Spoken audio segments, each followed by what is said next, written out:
there are many more job seekers than there are jobs, and this supply-demand gap has been structural and growing for many years, which is why you have a phenomenon where for 50 government jobs, you'll get a crore of applicants, many of whom have master's degrees or even PhD degrees and so forth. And this phenomenon is happening in many parts of the world. Now along comes AI, and the thing that it is doing is automating out many entry-level jobs. So there's been more and more articles in the last just few weeks about at McKinsey, they're using AI and they don't need so many entry-level people.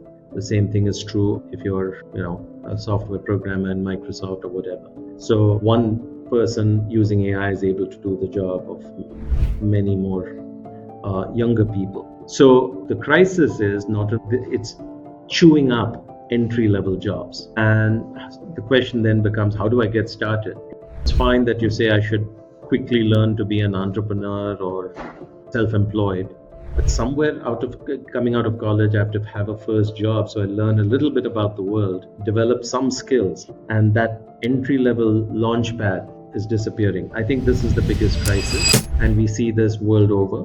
This crisis is there even in America, where graduates of the Harvard Business School or engineering graduates coming out of places like Brown University, computer science degrees, are not finding jobs. So you need to be willing to do any job. Okay.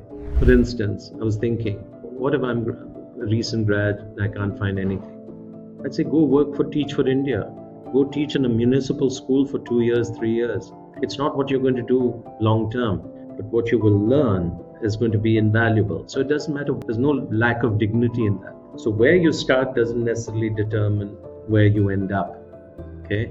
In UPS, the parcel delivery company, for 50 years they've had a policy that everybody has to start by driving a truck and delivering packages. Okay. It doesn't matter what education you have, where you end up. So I think we need to go back to these historical values and say every job has dignity. So let me just grab something and start learning, and from there we will move along. The other important attitude or value to cultivate is that you should be excellent. There's no room for mediocrity anymore. And so you have to be excellent both in your attitude, your initiative, your willingness to learn and grow, the way you interact with people. All these things have to be exceptional. And usually then things will work out. I go back to 1985 when I graduated, and we then also had a problem where there weren't enough opportunities. But you don't have to solve for the country. You have to solve only for yourself. So as long as you are exceptional, you'll be fine. You'll get something. So just be exceptional.